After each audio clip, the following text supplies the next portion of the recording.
Hello friends, good morning. നമ്മുടെ Kerala TV സീരിയലിലേക്ക് എല്ലാവർക്കും സ്വാഗതം. അങ്ങനെ നയനയ്ക്ക് ഫുഡൊക്കെ കൊടുക്കും അച്ഛനും അമ്മയും കൂടി. പിന്നെ കുറച്ച് ദിവസം വീട്ടിൽ വന്ന് നിൽക്കുന്നതിനെ പറ്റിയൊക്കെയുള്ള കാര്യങ്ങൾ ഇങ്ങനെ കനക പറയുക കേട്ടോ. ഇവിടെ ഒരു സാധനമുണ്ട്, ഇവിടെ എന്തുണ്ടാക്കിയാലും കാര്യമില്ല, അത് കഴിക്കാനൊന്നും അവളെ കാണത്തില്ല എന്നൊക്കെ ഇങ്ങനെ നന്ദുവിനെ പറ്റിയും പറയുക കേട്ടോ. അപ്പോൾ അവൾ ആ വിഘ്നേഷും രാകേഷും ഒക്കെ ആയിട്ട് പുറത്തു പോയി എന്തൊക്കെയോ വാരി വലിച്ച് കഴിച്ചിട്ടാണ് ഇങ്ങോട്ട് വരുന്നതെന്നൊക്കെ പറഞ്ഞു. പിന്നെ വയറ്റിനകത്ത് സ്ഥലം വല്ലതും വേണ്ടേ എന്നും പറഞ്ഞ് ഇരിക്കുമ്പോൾ തന്നെ വണ്ടിയുടെ ശബ്ദം കേട്ടു. പറഞ്ഞു തീർന്നില്ല, ആൾ വന്നല്ലോ എന്നും പറഞ്ഞ് ഇവരിയ്ക്കുമ്പോൾ നന്ദു കയറി വന്നു. ദേ നിന്റെ കാര്യം ഇപ്പോൾ പറഞ്ഞുകൊണ്ടിരുന്നതെന്ന് പറഞ്ഞു നയന. ഞാൻ കേട്ടു എന്ന് പറഞ്ഞു. നീ വലിയ പൈസക്കാരിയാണെന്ന് പറയായിരുന്നു എന്ന് പറയുമ്പം അത്യാവശ്യം തലക്കേടില്ലാത്ത സാലറി കിട്ടുന്നുണ്ട്, അതൊക്കെ അടിച്ചു പൊളിച്ച് കളയുന്നുണ്ടെന്ന് നന്ദു പറയുക. അപ്പോഴേ എല്ലാവർക്കും ഒരു സന്തോഷ വാർത്തയുണ്ട് കേട്ടോ. അവനെ റിമാൻഡ് ചെയ്തു അച്ഛൻ്റെ മരുമോനെ എന്ന് പറയുമ്പോഴേക്കും ഇവർ ആകെ ഒരു പരിഭ്രമത്തോടുകൂടി എഴുന്നേറ്റു. അതിലെനിക്ക് ഒരു വിഷമവും ഇല്ല മോളെ എന്ന് ഗോവിന്ദേട്ടൻ അന്നേരം പറയുക.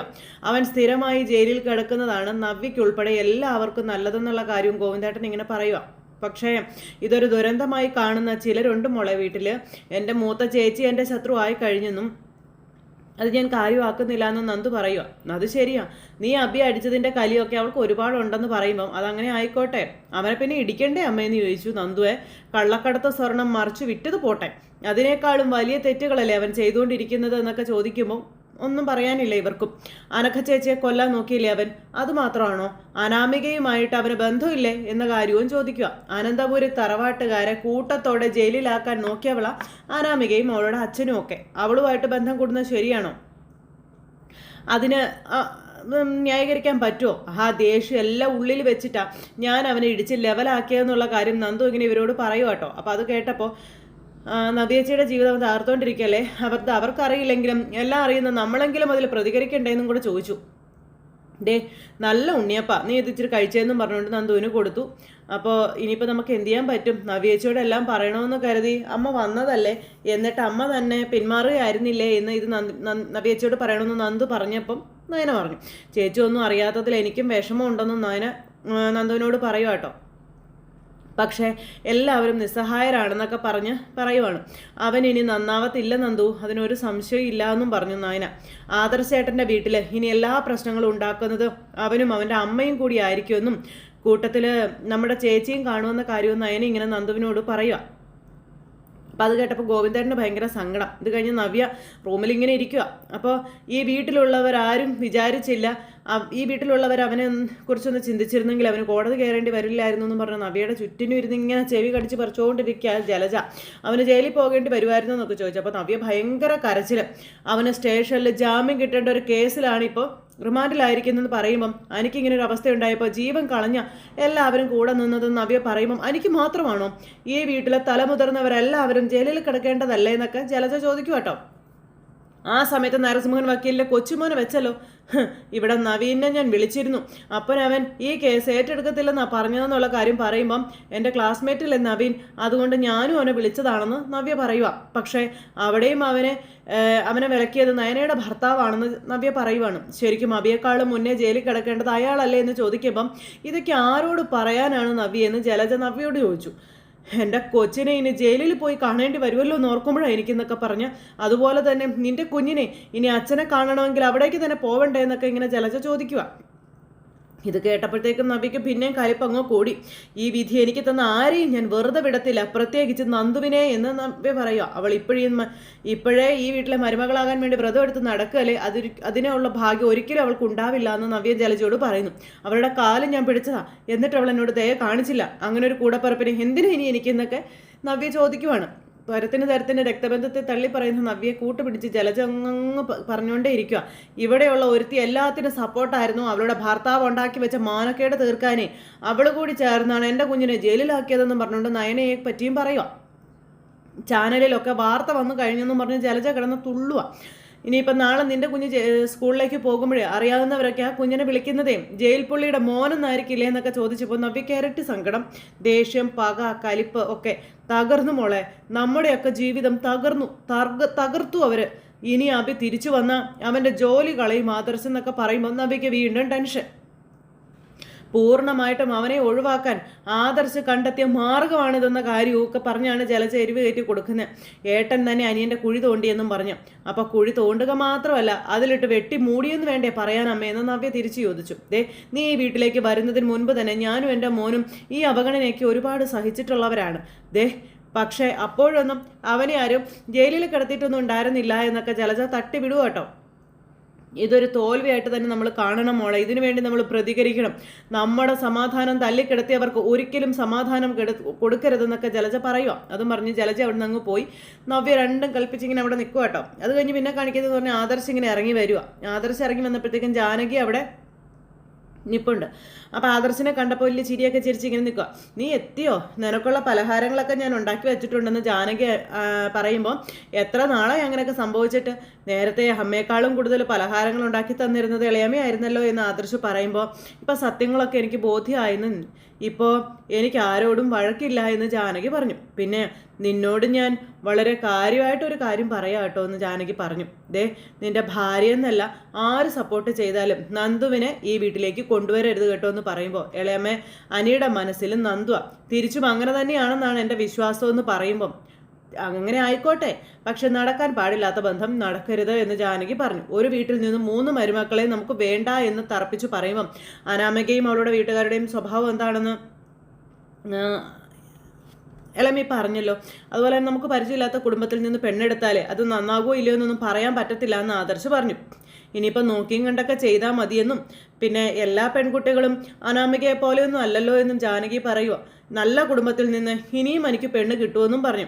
ഒരുപാട് ആലോചന ഇപ്പം തന്നെ വരുന്നുണ്ടെന്നും, എൻ്റെ ബന്ധത്തിൽ നിന്നുള്ള പെൺകുട്ടികളാണ് വരുന്നതെങ്കിൽ അവരെക്കുറിച്ച് എനിക്കറിയാൻ പറ്റുമല്ലോ, ആ വഴിക്കാണ് ഞാനിപ്പോൾ നോക്കുന്നത് എന്ന് ജാനകി ആദർശിനോട് പറയുകയും ചെയ്തു.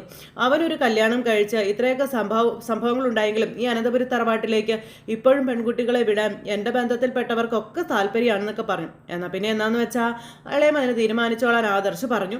അപ്പോൾ ശരിയെന്നും പറഞ്ഞു നമ്മുടെ ആദർശ് എന്നിട്ട് അവിടെ നിന്ന് അങ്ങ് പോയിട്ടോ. പിന്നെ ജാനകി അവിടെ അങ്ങനെ നിൽക്കുവാണ്. ആ പോക്ക് ആദർശ് നേരെ ദേവയാനിയുടെ അടുത്തേക്ക് ചെന്നത്. എന്താ മോനെന്ന് ചോദിച്ചപ്പോൾ ഇളയമ്മയ്ക്ക് ചെറിയ തോതിൽ മാറ്റമൊക്കെ വന്നിട്ടുണ്ടല്ലോ അമ്മയെന്ന് പറഞ്ഞു കേട്ടോ. അന്നേരം അതൊരു ആശ്വാസം തന്നെ അല്ലേന്ന് ചോദിച്ചു. ഒരു വീട്ടിൽ 2 അടുപ്പായിരുന്നു ഒരു സമയത്ത്, ഇപ്പം എന്തായാലും 1ലേക്ക് ചുരുങ്ങിയെന്ന് പറഞ്ഞു. അപ്പോൾ അപ്പച്ചി എന്തായാലും മാറാൻ പോകുന്നില്ല. അബി ജയിലിലായതോടെ അപ്പച്ചിയുടെ ദേഷ്യം അത് ഇരട്ടിക്കുകയും ചെയ്തിട്ടുണ്ടെന്ന് ആദർശ് പറയുവാണ്. പക്ഷേ ഇളയമ്മയുടേത് അത് നല്ല മാറ്റം തന്നെ അമ്മ. നന്ദുവിൻ്റെ കാര്യത്തിൽ മാത്രമാണ് അവൾ ഇപ്പോഴും കടുംപിടുത്തം പിടിക്കുന്നത് എന്ന് ദേവയാനി അന്നേരം ആദർശനോട് പറയുവാണ്.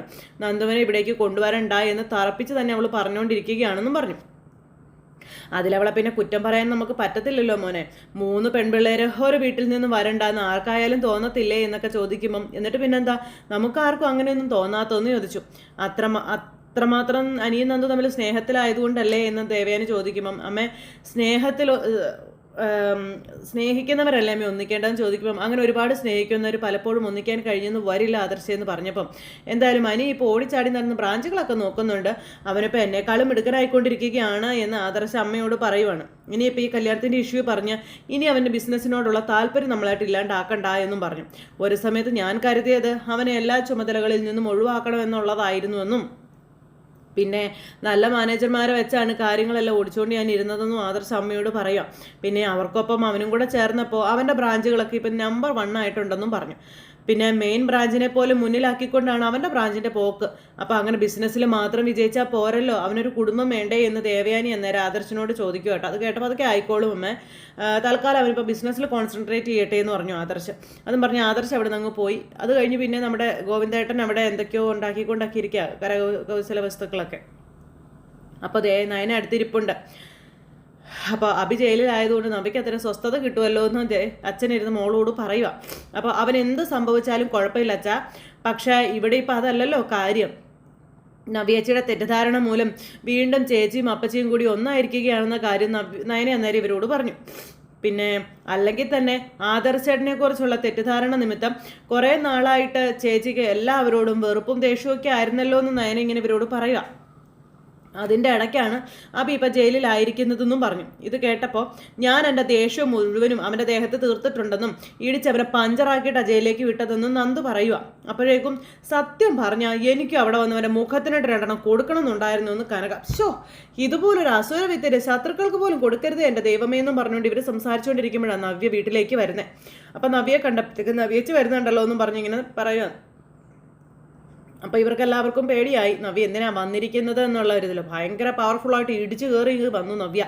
സന്തോഷമായല്ലോ, എല്ലാവർക്കും സന്തോഷമായല്ലോ എന്നും ചോദിച്ച് അതെല്ലാവരും കൂടി പങ്കിട്ട് ചിരിക്കുമായിരിക്കും അല്ലേ എന്നും ചോദിച്ചുകൊണ്ട് ദേഷ്യപ്പെടുവാണ്. എടി എഴുന്നേക്കടി, റിമാൻഡ് ചെയ്തിട്ടേ നീ എൻ്റെ കുഞ്ഞിൻ്റെ അച്ഛനെ ജയിലിലാക്കിയില്ലേടിയും ചോദിച്ചുകൊണ്ട് നന്ദുവിൻ്റെ കുത്തിന് കയറി പിടിച്ചു നവ്യ. അപ്പം മോളെ നീ ഒന്ന് വെറുതെ ഇരുന്ന് ഞാനത് പറയട്ടെ എന്ന് പറഞ്ഞു കനകെ. അന്നേരം എന്നെയും കൊല്ലട്ടെ എന്നെയും കൊല്ലട്ടെ എന്നും പറഞ്ഞു നവ്യ. എൻ്റെ ഭർത്താവ് ജയിൽപ്പുള്ളിയാണെന്ന് പറയുന്നതിനേക്കാളും നല്ലത് ഞാനും ചാവുന്നതാ, കൊല്ലടി നീ എന്നെ കൊല്ലടി എന്നും പറഞ്ഞു കഴുത്തിന് ഇങ്ങനെ പിടിപ്പിക്കുമ്പോഴത്തേക്കും ചേച്ചി നീ എന്താ ഈ കാണിക്കുന്നതെന്ന് ചോദിച്ചു നയന. ദേ നിൽക്കുന്നു ഒരാൾ, സ്വന്തം അച്ഛൻ പോയി പറഞ്ഞിട്ട് പോലും ഇവള് കേട്ടില്ല എന്നും നിങ്ങളെ രണ്ടിനെയും പോലുള്ള അനിയത്തിമാരെ ശത്രുക്കൾക്ക് പോലും കിട്ടരുതെന്നൊക്കെ നവ്യ ഇങ്ങനെ ഇവിടെ നിന്ന് പറയും. അപ്പോൾ ഇത് കേട്ടപ്പോഴത്തേക്ക് അമ്മയും അച്ഛനൊക്കെ അന്തം വിട്ട് ഇങ്ങനെ നോക്കുക. അത് തന്നെ ഇപ്പം അമ്മയും പറഞ്ഞത്, ചേച്ചിയുടെ ഭർത്താവിനെ പോലെയുള്ള ഒരുത്തരെ ശത്രുക്കൾക്ക് പോലും കിട്ടരുതെന്ന്. അപ്പോൾ ഇവളുടെ ഭർത്താവോ എന്ന് നവ്യ ഇവരോട് ചോദിക്കുക. അവനാണോ ഒരു സത്യവാൻ വന്നിരിക്കുന്നതെന്നൊക്കെ ചോദിച്ച് എൻ്റെ അബിയെക്കാളും എന്ത് യോഗ്യതയാണ് അയാൾക്കുള്ളതെന്നൊക്കെ ചോദിക്കുക നവ്യ. ഇതൊക്കെ കേട്ടിട്ടും ഇവരാരും ഒന്നും മിണ്ടുന്നില്ല. ആദർശേട്ടൻ്റെ യോഗ്യത എന്താണെന്ന് ഞങ്ങൾക്ക് എല്ലാവർക്കും അറിയാമെന്ന് നന്ദു പറയുമ്പോൾ അറിയാവടി, അറിയാം. അബിയുടെ അമ്മയെ, അതായത് എൻ്റെ അമ്മായിയമ്മയെ അബിയുടെ മുത്തശ്ശൻ ദത്തെടുത്തതാണെന്ന് എല്ലാ കഥകളും എനിക്ക് അറിയാവടി. അതുപോലെ ഇപ്പം എനിക്കൊരു സംശയം, എൻ്റെ അച്ഛനും അമ്മയും എന്നെയും ദത്തെടുത്തതാണെന്ന്. ഇത് കേട്ട് ഗോവിന്ദേട്ടനും കനക അന്തം വിട്ട് പരസ്പരം അങ്ങോട്ടും ഇങ്ങോട്ടും നോക്കുക. ഞാനാണല്ലോ നിങ്ങളുടെ മൂത്ത മോള്, കല്യാണം കഴിഞ്ഞിട്ട് കുഞ്ഞുങ്ങളുണ്ടാകാതിരുന്നപ്പോൾ അച്ഛനും അമ്മയും കൂടെ എന്നെ ദത്തെടുത്തതാണെന്നാണ് ചോദിച്ചതെന്ന് പറയുമ്പോൾ നീ ഒന്നും മിണ്ടാതിരിക്കും നവ്യ എന്ന് പറഞ്ഞ അച്ഛൻ. അപ്പം ഞാൻ മിണ്ടും, പറയാനുള്ളത് ഞാൻ പറഞ്ഞിരിക്കുമെന്ന് നവ്യ അച്ഛനോടും അമ്മയോടും ആയിട്ട് പറയാം. ഇവളുമാർ രണ്ടെണ്ണം എപ്പോഴും ഒറ്റക്കെട്ട, ഇവളുമാർക്ക് തോന്നിയതുപോലെ ചെയ്യുന്നത്. എനിക്ക് ഓർമ്മയായ കാലം മുതൽ അങ്ങനെ തന്നെയാണെന്ന് പറയുമ്പം ഞങ്ങൾ അങ്ങനെ ഒറ്റക്കെട്ടായിട്ടുണ്ടെങ്കിൽ അതിന് കാരണം ചേച്ചി തന്നെയല്ലേ എന്നും ചേച്ചിയുടെ ഈ സ്വഭാവം അല്ലേ എന്നും നയന ചോദിച്ചു. അന്നേരം അതേടി എൻ്റെ സ്വഭാവം മോശം തന്നെയാടി, ഇനി അതിനേക്കാളും മോശമായിരിക്കടി ഞാൻ, നിന്നെയൊന്നും ഞാൻ വെറുതെ വിടില്ലെന്നൊക്കെ പറഞ്ഞുകൊണ്ടായി പിന്നെ നവ്യ. എൻ്റെ അബിയെ ജയിൽപ്പുള്ളിയാക്കിയ നിങ്ങളെ ആരെയും ഞാൻ വെറുതെ വിടില്ല എന്നൊക്കെ പറഞ്ഞ് ഭയങ്കര ഭീഷണിപ്പെടുത്തലാണ് നവ്യ. അവൾ ആനന്ദപുരം തറവാട്ടിൽ കയറിക്കൂടെ നടക്കുക. കേറ്റ് വിടാടി നിന്നെ ഞാൻ, എൻ്റെ കൊക്കിന് ജീവനുണ്ടെങ്കിൽ നീ അനന്തപുരം തറവാട്ടിലെ മരുമോൾ ആവില്ലടി എന്നും പറഞ്ഞുകൊണ്ട് നവ്യ ഇറങ്ങുമ്പോൾ നിൽക്കാൻ പറഞ്ഞു അച്ഛൻ. മോളെ നീ പോവാണെന്ന് ചോദിച്ചു. വേണ്ട, ഞാൻ ഇവിടെ കയറി താമസിക്കാം, ഉണ്ടല്ലോ രണ്ടെണ്ണം, അവർ മതിയല്ലോ രണ്ടാൾക്കെന്നും പറഞ്ഞുകൊണ്ട് നവ്യ ഉറഞ്ഞ തുള്ളി അച്ഛനെയും തള്ളിയിട്ടേച്ചു പോയി. അപ്പോൾ ഇനിയിപ്പോൾ എന്ത് ചെയ്യും മോളെ എന്ന് ഗോവിന്ദേട്ടൻ ചോദിക്കുമ്പോൾ ഇനി അത് നോർമലാകാൻ പോകുന്നില്ല അച്ഛാ എന്ന് പറഞ്ഞു നയന. അങ്ങനെ ആകണമെന്നുണ്ടെങ്കിൽ സത്യങ്ങളൊക്കെ ചേച്ചി അറിയിക്കുക വേണ്ടത്. അപ്പോഴത്തേക്കും എൻ്റെ ദൈവമേ ഷോ എന്നും പറഞ്ഞിരിക്കുക കനക. അങ്ങനെ അറിയിച്ചെന്തെങ്കിലും മെച്ചം ഉണ്ടാവും മോളെന്ന് ചോദിച്ചു. അന്നേരം ഉറപ്പൊന്നുമില്ല എന്ന് നയന അമ്മയോട് പറഞ്ഞു. അതുകൊണ്ട് ഇങ്ങനെ അങ്ങ് പോകുന്നതാണ് നല്ലതെന്നും പറഞ്ഞുകൊണ്ട് നയന പിന്നെ ഈ പ്രശ്നം രൂക്ഷമാക്കാൻ വേണ്ടിയിട്ടുള്ള പരിപാടി ഒപ്പിക്കുക. അവിടെ ഒന്നും പറയണ്ട എന്നും പറഞ്ഞ് എല്ലാവരും ഇങ്ങനെ ധർമ്മസങ്കടത്തിൽ നിൽക്കുക. അത് കഴിഞ്ഞ് പിന്നെ ദേവയാനി അവിടെ ഇരിക്കുമ്പോഴത്തേക്ക് ഉറഞ്ഞു തുള്ളി ജലജ വരുന്നു. എൻ്റെ മോൻ ജയിലിലായപ്പോൾ ഏട്ടത്തി ഹാപ്പി ആയല്ലോ എന്നും പറഞ്ഞു. അപ്പം ഞാനെങ്ങനെയാടി ഹാപ്പി ആകുന്നതെന്ന് ചോദിച്ചു ദേവയാനി. ജലജയ്ക്ക് അന്നേരം ദേഷ്യം വരാൻ തുടങ്ങി.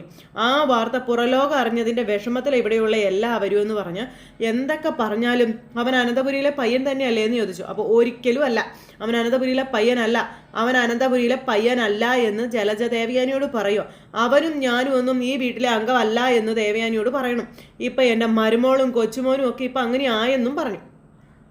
അപ്പോഴത്തേക്ക് ജാനകി അങ്ങോട്ടേക്ക് വരിക. ജാനകി എന്ന് പറഞ്ഞ് ജലജ ഒരു വിളി.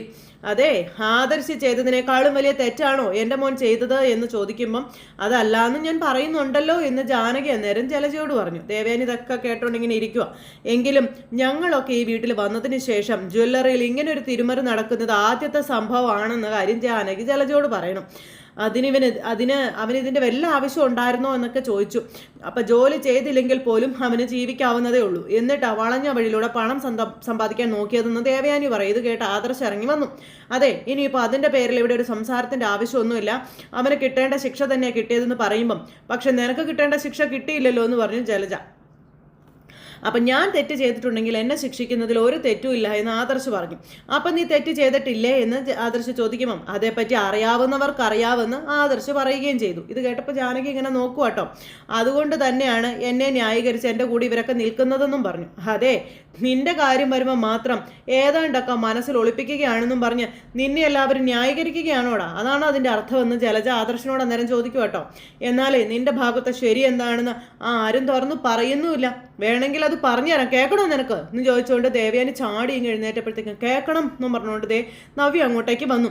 എൻ്റെ അഭി എന്ത് തെറ്റാ ചെയ്തതെന്ന് എനിക്ക് കേൾക്കണമെന്നും പറഞ്ഞു ഇവരുടെ അടുത്തേക്ക് ഉറഞ്ഞു തുള്ളി പാമ്പ് ചാടി വരുന്നത് പോലെ വരുമായി നമ്മുടെ നവ്യ. അപ്പോഴേക്കും മോൻ അമ്മയെ നോക്കി അമ്മ മിണ്ടാട്ടം നിർത്തി. അപ്പം ഇയാൾ ചെയ്തതിൻ്റെ 1/4 തെറ്റ് എൻ്റെ അഭി ചെയ്തിട്ടില്ലെന്ന് ഞാൻ എവിടെയും പറയും, അതാണ് സത്യം എന്ന് നവ്യ ഇങ്ങനെ പറയുമ്പോഴേക്കും ഭർത്താവ് ജയിലിൽ കിടക്കുമ്പോഴേ ഒരു ഭാര്യയ്ക്കുണ്ടാകുന്ന വിഷമമൊക്കെ എനിക്ക് മനസ്സിലാകുമെന്ന് ആദർശം നേരം നവ്യയോട് പറഞ്ഞു.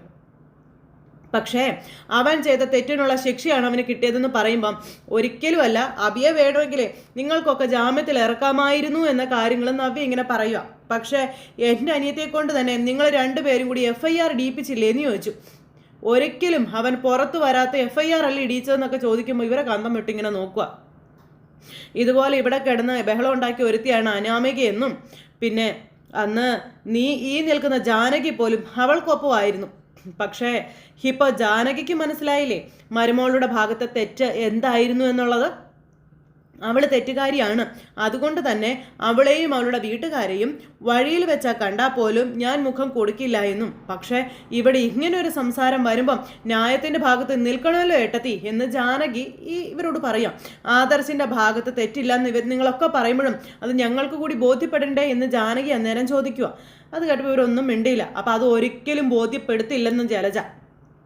കാരണം അങ്ങനെയല്ല കാര്യങ്ങൾ. ഇപ്പം മരുമോൾ അമ്മയാകാൻ പോവല്ലേ, അതിൻ്റെ കൂടെ മരുമോൾ അംഗീകരിച്ച ഒരു കൊച്ചുകൂടി ഇവിടെ ഉള്ളത് കൊണ്ടേ ഏട്ടത്തിക്ക് എന്ത് നഷ്ടം വരാനാണെന്നൊക്കെ ചോദിച്ചുകൊണ്ട് ഈ ജലജ പറയുക. എന്നെ വരെ എടുത്തു വളർത്തിയ കുടുംബമല്ലേ, അപ്പം പിന്നെ ഒരു കുഞ്ഞിനെയോ 10 കുഞ്ഞിനെയോ എടുത്തു വളർത്താനേ അനന്തപുരിക്കാർക്ക് ബുദ്ധിമുട്ടൊന്നും ഉണ്ടാകത്തില്ല എന്നൊക്കെ പറഞ്ഞ് നിൽക്കുമ്പോൾ അങ്ങനെ കാണുന്ന കുഞ്ഞുങ്ങളൊക്കെ എടുത്തു വളർത്തുന്ന ശീലം എന്തായാലും ഈ കുടുംബത്തിനില്ല ജലജ എന്ന് ദേവയാനി അന്നേരം പറഞ്ഞു.